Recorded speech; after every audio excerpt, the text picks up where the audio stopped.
Now, one of the things I do when I come out here and I start collecting pine needles from all the trees here that shed all the pine needles, I get 2 for 1 deal. First of all, I collect the pine needles because I'm a beekeeper, and pine needles are great for beekeeping, for the smokers. The second deal I get is that the tree releases a lot of resin. This is resin, so it's like a wax mixture of, the substance that the tree releases, the pine tree. Sort of like, the bark that you see on a pine tree, okay? And it produces this resin, which is very flammable. So I get a 2 for 1 deal, so I'm able to use this in my campfires, bushcrafting. I collect a lot of this stuff. I got a literal about 22 liters of this stuff in a black yellow top tote. And so if you go through really carefully in the woods, in the wilderness, you will find, even in your local cities and parks, that it will produce this resin. But it don't stay there long enough, because there's other people that you don't know about that know it. And you know that because you don't find it there underneath the pine trees. So I'm collecting it today. Just wanted to throw that out there. Don't just pick the pine needles. Make sure you grab all the stuff that looks like this. These are good too, okay? Especially when they're dried out. Okay, I like to collect these too. I like to collect normally the larger ones. But anywho, just a lesson. And just to reiterate, the tree produces this when it's healing wounds.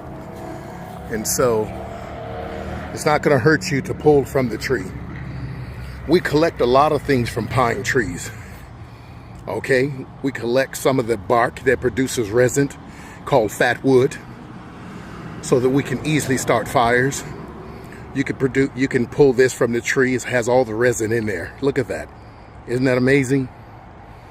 And so let me grab a piece from the tree and I'll show you what I'm talking about. And see, not all of it is going to have that wet substance. It's still good, but the stuff that has dried has completely healed the wound. So what I'm going to do, let's look around, and you can pretty much tell what parts of it. This is a wet part. This is a wet part.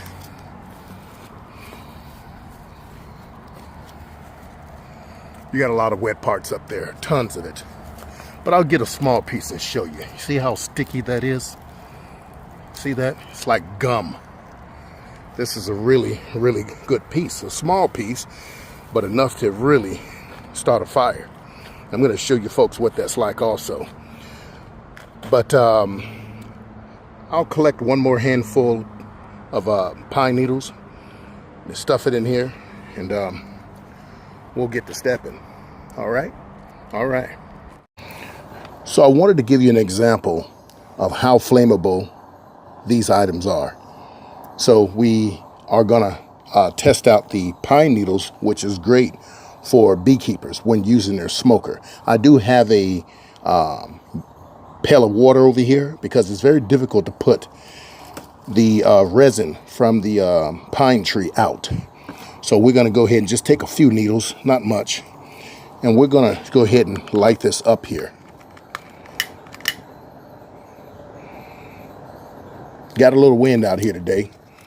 So, and typically when you light this, it'll be inside of a bee smoker. But you get my drift, right? Okay. So here it is. All right. We're going to go ahead and put that out. Now we're going to get a piece of this resin. Not a lot, just a piece of it. Well, you know what? Let's just grab a piece off of here so I can show you guys. It looks like gum, don't it? Just like gum. But this stuff is so flammable. So flammable. Watch now. So once you light it, and once it gets going, it's hard to put this stuff out. And it'll start releasing resin like wax. See the wax falling off of it now? See that? See that? You got to toss it because it's almost difficult to put it out once it gets started. Okay? This is why I prefer this, okay, over store-bought fat wood. Fat wood comes from the same tree. Let me show you what that looks like. Now this right here is called fat wood. It comes from the same tree as the pine needles, as well as the tree's resin that it produces to heal a wound. So I can light this, and it doesn't take much to get it started. But I can also put it out just by blowing it. You do that with the resin, and good luck. Good luck. You can burn yourself with that. If those droplets fall on your skin, you can get third-degree burns. So be very careful. But fat wood does light up really good.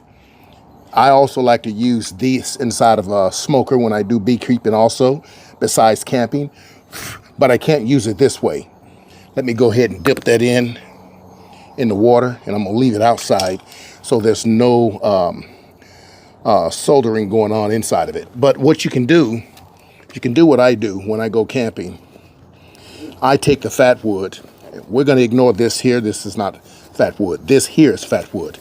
You'll see these little pieces in here like this. I do shavings on it, and the shavings will be just like its cousins here, okay? So if I light this, okay, we got a little wind here. Let me get the wind out of here. All right. You can see the wind is hitting real hard, but you can get it to light also, okay? And this is better to use in smokers than the entire piece of fat wood because it's in small strips, all right? But nevertheless, all of these are cousins. All of these are cousins, and they're great for multiple uses. So rather than buy these materials from your local supply store when it comes to some sort of fat wood, you can go to the pine trees in your neighborhood, at your local parks, your county parks. You can go everywhere, and guess what? Pick the pine needles, okay? But make sure you focus on this resin here. This stuff is extremely flammable, extremely helpful. I actually carry pieces about this size here in a Ziploc bag, about a good Ziploc bag, weighs less than a pound. And I stuff that into my bug out bag, my backpack, or whatever I'm doing, if I'm hiking or wherever, because you just never know. Because I can take a match and hit this, and voila, I can create a fire and keep myself warm just in case of an emergency. I just wanted to bring this to you folks, and I hope this helps. Okay? I really do hope it helps.